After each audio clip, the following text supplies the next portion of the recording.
Guys, you are not going to believe what's going on with Diddy right now. Like, seriously, it's bad. His entire life is collapsing. His empire, crushed. His money, gone. His reputation, in the trash. Diddy is in full-blown panic mode because his revenue just dropped to zero. Yes, you heard that right. Zero. And it doesn't stop there. Get this. The FBI straight up seized his private planes and mansions. Like they came for everything. Diddy's lawyers are out here applying for bail for the 5th time. 5th. That man is scrambling, trying to get out before he goes completely broke. The real question is, can he escape prison before it all disappears? Or is this officially the end of Diddy's career? No, Diddy's in a tricky situation. Boy, that's the understatement of the year. Yeah, I think it's over. You think it's over? I think it's over for him as like a figure in entertainment. Right.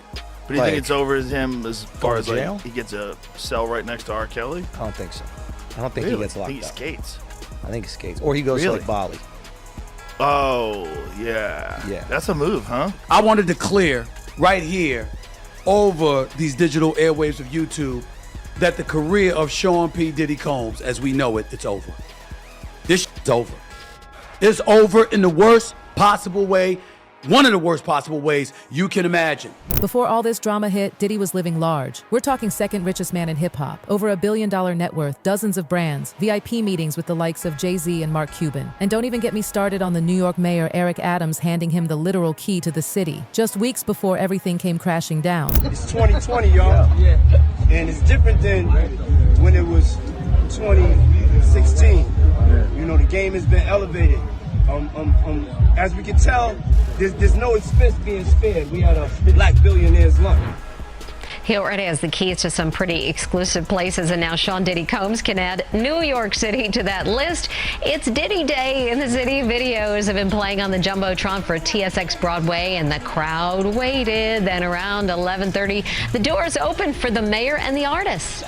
The bad boy of entertainment is getting the key to the city from the bad boy of politics. I want to thank y'all for this honor and just recognizing me being from New York, giving me the key to the city. Diddy finally has the key to the city. Today's event coincides with the release of his new album, The Love Album, Off the Grid. But now, everything's falling apart. His companies are bleeding money like crazy. Every brand has distanced themselves. Diddy's been forced to return that shiny key to New York after his arrest. I mean, imagine that humiliation. The same people who were all over him, calling him brother and best friend, are now ghosting him to save their own images. New tonight, Sean Diddy Combs returned his honorary key to the city at the request of Mayor Eric Adams. The Harlem native was awarded the key last September, but returned it on June 10th. All right, so let's get right into it. Check this out. This guy, Diddy, when you look at his net worth, 2022, he's a billionaire. Oh, we hear it, we see it all over the place. Today, net worth roughly $300 million, $400 million. His net worth, if you look at it, was a lot of spirits. 70% was spirits, $700 million. 50 million was private investments. Then you see 75 million cash, 100 million real estate and collectibles, 75 million catalog and intellectual property. Go to it right now. Only $150 million is spirits. He lost $550 million there. Cash is lower, and a bunch of other things are lower there. So what happened during that time when you think about his net worth? Let's be honest, Diddy never had any real friends. It was all business. Even Mayor Eric Adams got arrested for corruption shortly after Diddy. And where's Jay-Z, huh? His so-called bestie? Not one word from him during this whole trial. Crickets, silence. That speaks volumes. That's how I really feel, right? Other than him just being a freak. I don't know how you get in that position and do all of this wild. It just leads me to believe you don't have no real friends around you. Well, because if you're worth $1 billion and you're the guy that has all of these different people employed, like literally you're the reason all of this stuff is happening. All of these people have jobs. You mean to tell me not one person says, bro, you got to stop around with all these drugs. Bro, you got to stop around with all this alcohol. Bro, you need to stop around with all these girls. Bro, stop it with the prostitutes. Why do you have guns in the house with the serial number scratched off? Like nobody, not one person comes around and says, what the f*** are you doing? Big breaking news tonight. For the first time in the history of New York City, a sitting mayor has been indicted for crimes. ABC News reporting that Mayor Eric Adams has been indicted by a federal grand jury. We do not know yet the exact charges. Federal authorities have been investigating Adams and members of his staff, issuing subpoenas for documents and cell phones. Several members of administration have resigned, some of them also friends of Mayor Adams. Again, Eric Adams, the 110th mayor of New York, has been indicted by a federal grand jury. We'll have the latest online and tonight on Eyewitness News at 11. Diddy thought he was untouchable, that his powerful connections would protect him forever. But karma has finally come knocking. Remember back in 2007 when he signed that monster deal with Diageo to promote Ciroc vodka? That deal made him $400 million. It was the launchpad to his billionaire status. But rumors say Diddy tried to cut Diageo out to take full control of the brand. Big mistake. Diageo cut him off, and not long after, boom, lawsuits start flying. Coincidence? You tell me. I mean, for me, it kind of fit my brand. You know, my brand, I was known as the king of celebration, the king of parties, and I wanted something that was luxurious and aspirational, and I saw an opportunity in ultra premium sector of vodka. I was naturally a vodka drinker, and you know, I knew about Ciroc, and I knew that at the time it wasn't, people weren't really connecting with it, with the messaging. And so I proposed to Diageo. Maybe we enter a partnership, let's see how it goes. I told them these, you know, astronomical numbers that I felt I could hit, and you know, hit them. I hit them. We take a lot of pride in the way that we have marketed and the success we've had, but we also take a lot of pride in the responsibility, awareness aspect that we brought to the industry. When you compare him to some other people net worth-wise with Jay-Z, Dre, Diddy, and Kanye, this is what it looks like. Blue is Dre, orange is Jay-Z, green is Diddy, and purple is Kanye. Look what happened here. So Jay-Z keeps climbing. In 2011, he was roughly $450. Today he's $2.5 billion. Dre goes from where he was at $150 million at the time. He's worth roughly $980 million today. Diddy goes from $450, same place, to $1 billion down to $300 million. And then Kanye goes from wherever he was. You look at the report today, you'll either see $300 million or $2.77 billion, depending on who's doing the audits. Forbes says $300 million. Okay, so let's go look at the Ciroc deal, what happened. So Diddy in 2007 does the Ciroc deal, which is a partnership with Diageo to revive Ciroc vodka, taking a 50-50 profit-sharing role rather than the standard endorsement. As brand manager and CMO, he elevated the brand from 40,000 to over 2 million cases a year, making it a premium product. Now, keep in mind, if you don't know who Diageo is, Diageo owns everybody. Johnny Walker, Crown Royal, Smirnoff, Kettle One, Don Julio, Casamigos, Captain Morgan, Bailey Irish Cream, Guinness. They own all these companies. So Ciroc, hey, this is big. We're bringing Diddy in. He's going to take it from 40,000 to 2 million. Profitable. This is great. Let's make some money together. 2013, De Leon Tequila co-ownership. Diddy and Diageo jointly acquired De Leon Tequila, making it a deeper investment relationship. May of 2023, Diddy sues Diageo. Diddy filed a lawsuit accusing Diageo of neglecting the De Leon brand, racial discrimination, claiming they marketed it as an urban product and failed to treat him as a true business partner. Since then, it's been nothing but loss. Brand deals? Gone. Private plane? Sold. Mansion? Listed for sale. Passport? Surrendered. Diddy's career in hip-hop? Dead. Insiders say his legal fees alone are draining his accounts dry. And with the FBI taking over his assets, he doesn't even control his own money anymore. And get this, those same planes he used to show off on social media? Yeah, they were allegedly used in the trafficking of minors. Those multi-million-dollar jets are now sitting in FBI custody. Let that sink in. Fox Business Network's Taylor Riggs says Diddy's financial bleeding shows no sign of stopping. All I know is that good attorneys charge a lot per hour. We know that they have a big case ahead of them. They also have a lot of those civil trials. I had a big year this year. His $60 million private jet has already been sold. The snazzy plane, sports cars, mansions from LA to Miami and the Hamptons, $1 million in jewelry and over $20 million in top-of-the-line art, including works by Andy Warhol. That's just a short list of Diddy's physical wealth.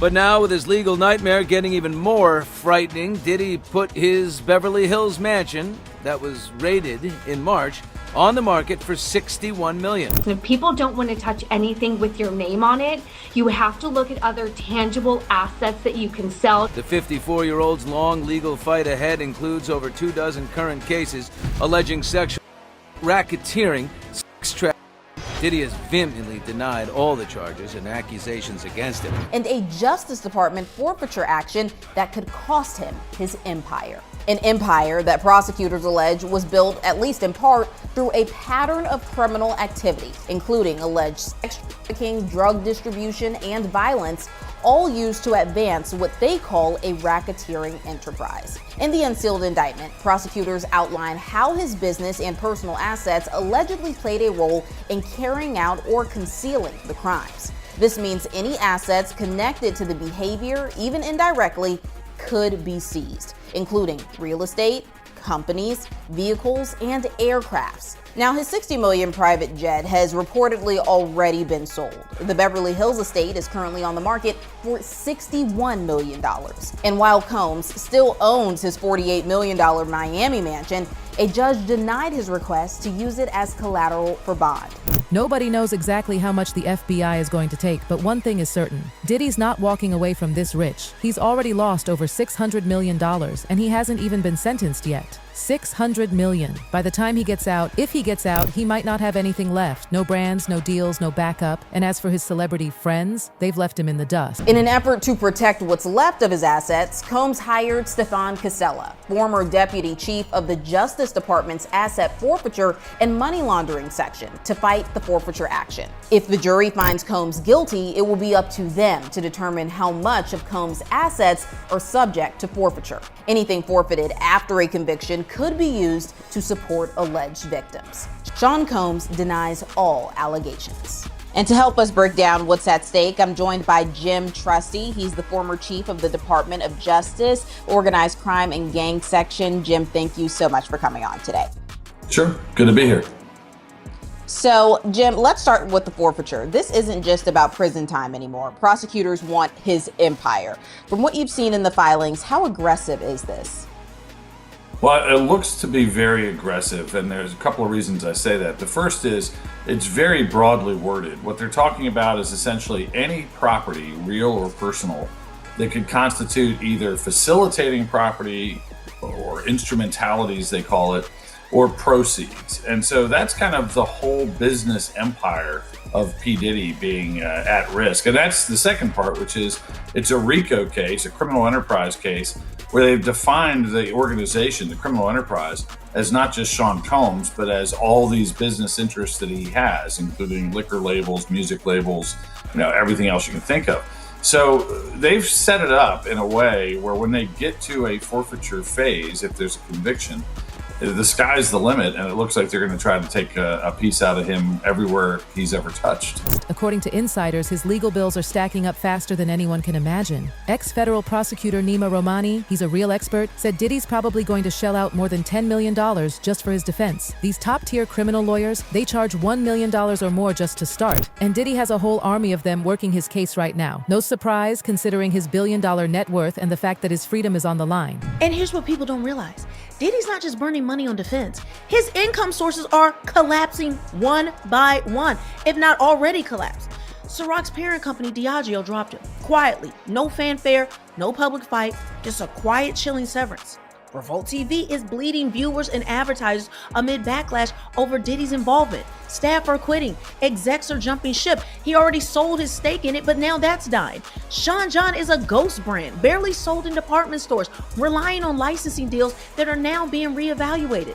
That $400 million fortune is shrinking fast, and Diddy knows it. Right now, Diddy has no idea how long he's going to be locked up, and every second he spends inside is costing him more. To try to fix his image, Diddy's pulled the rehab card. Yep, you heard that right. He checked himself into a program, and now his lawyers are saying it was all mental health issues. They're trying to paint him as this broken man who just needs help. But let's be real, Diddy hurt people. Blaming it on mental health is a cheap cop-out. Appease the judge so he can help either with the sentencing or the fact the judge may release him. Now, based on all that and the program and stuff like that, even if he does the program and stuff like that, the prosecution is still gonna say, yo, listen to me. Okay, he did the program, he did that, but this is how much time and more time than somebody else who had the same kind of crime, this is how much time they did. Because if you notice, the judge asked the defense for a record court cases of people getting time for this. So you know what the defense gonna do? They're gonna come up the least amount of time that people got for this Mann Act charge. So now you got the prosecution. They're gonna put in the most time that somebody got who did this thing, who did this crime. So now the judge gonna look at the programming, look at the pre-sentence report, and decide what kind of time he gonna give them. But all that programming that he doing, all criminals, anybody who go to jail, if it's for drug dealers, they go to jail. Some of them don't even use drugs, but they take a drug class, they take the drug courses so it can look good on their record when they go in front of the probation and they go back in front of the judge. If they did a domestic violence, they take the domestic violence course. They take the domestic violence course so that when they go back in the judge, he say, okay, they took a domestic violence course. And 9 times out of 10, any course that they take, they're gonna refer them out for treatment once they get out of jail. So all those courses and all those cases and all those courses that he's taking is to get him out of jail and nothing more. I don't give a flying F about it. You know what I'm saying? Because it's just a facade. It's some bullshit. You know what I'm saying? He had enough money way before he got to jail. If he wanted to do something to get himself right, to get off drugs, he could have got the best doctors. You understand? He could have gotten the best treatment facility. If he wanted to stop beating women, he could have got some psychological help. He could have bought the best that money could buy. So all this shit is just to get his sorry ass out to jail. And 9 times out of 10, it usually helps. Nobody's buying it. The timing is way too convenient. His 5th bail request gets denied and bam, he's suddenly on a journey of healing? Please, it's all a PR move. It's clear damage control. If he can convince the judge he's a changed man, maybe he'll get a lighter sentence. Maybe even avoid prison altogether. But come on, who's falling for that? And let's talk about that 5th bail request. His lawyers are offering a $50 million bond package. Yeah, $50 million. They're throwing in everything. Miami mansion, passport surrender, restricted travel, no phone or internet, house arrest with private security. This man is desperate, absolutely begging to get out. But here's the scary part. If Diddy actually gets out, the people who testified against him, they won't be safe. Cassie's lawyer already submitted a public plea to the court begging them to deny Diddy's bail. She straight up said she fears for her life. And honestly, can you blame her? Even Deontay Nash, Cassie's longtime friend and someone who testified in the trial, is warning the court. He said Diddy is dangerous. Like, actually dangerous. And now we've got Freddie P stepping in with a serious warning for Cassie. He's telling her to get out of the country ASAP. He says people close to Diddy are already plotting some kind of revenge, and Cassie is target number 1. Freddie says if Diddy can't get to her directly, he'll go after the people she loves, her family, her friends, her inner circle. We've all heard the stories, right? Diddy has a long history of using money and fear to silence people. He knows how to manipulate. And right now, Cassie's life, it's in real danger.